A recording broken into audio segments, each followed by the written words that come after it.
Hello everybody and welcome to week 7. So the midterm is over. It was the hardest part of the class, at least in my opinion. And so I was a little worried about it. I had done things differently this semester in terms of the midterm. There was 2 more weeks, but there's only one midterm. So that's the bad news, good news. But hey, I think you did great. As I watched you take it and leave, looked like you were confident. People were smiling. I think you took it seriously because I told you to, and you studied, and I think you did well. It'll take a while to get graded. It's a big pile of stuff, but I think the grades are going to be high, and I think you can, most of you don't have to worry. So kind of as a celebration, I've turned off late points. Now I got the due date still for the programming assignments for the last few weeks and for the required viewing videos.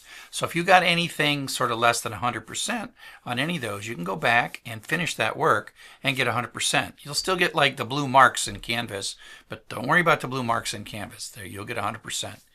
So Friday, February 28th is our last lecture before spring break. I'm only going to have the 9 to 11 a.m. lecture. So you can't come to the 3 o'clock lecture.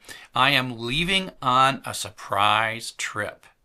And I can't tell you where it is, or you might reveal the secret to my wife. When we get back, I'll have some pictures and I'll tell you all about the surprise trip. It wasn't just because of spring break. It just happened to also be on spring break.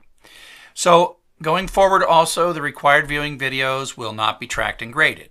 And so that makes things a little simpler. I'm just going to send them to you in email, including this one right here. You'll probably get in email right after I get done with it.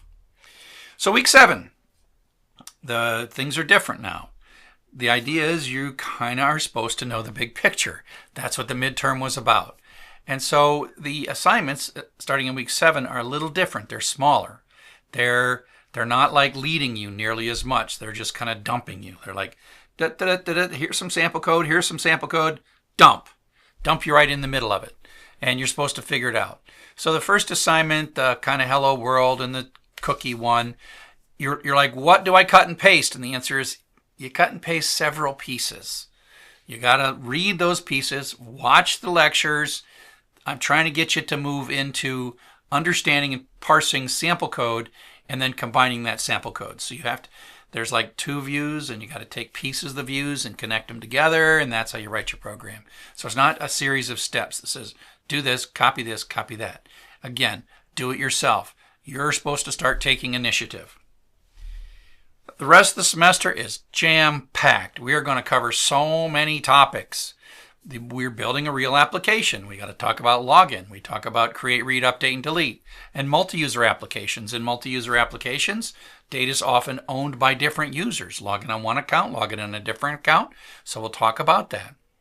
How to store images and retrieve images and upload images, an important part of any application. How to do dynamic stuff in the browser using JavaScript.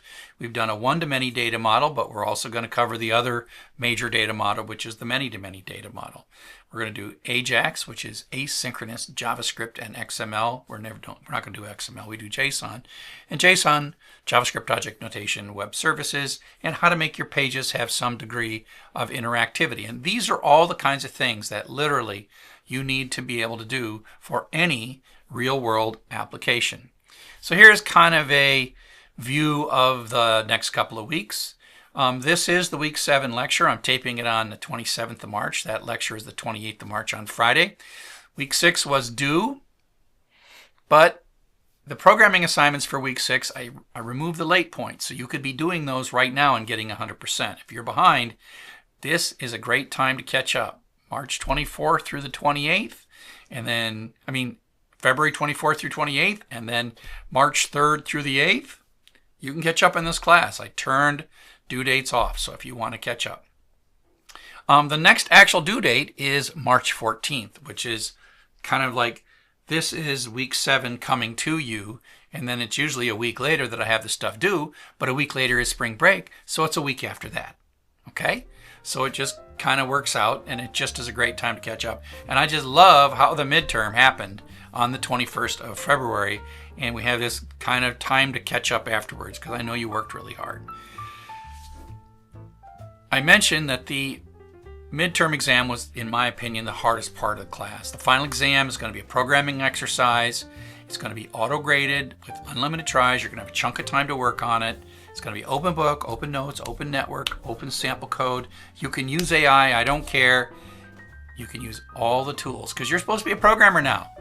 And if you're a programmer, you're going to use all the tools. So you're going to write some Django code and see how good you have gotten in the first half and the second half of this class. So that's kind of our transition after the final into the more DIY and then more expansive topics as we do the second half of this course. Cheers.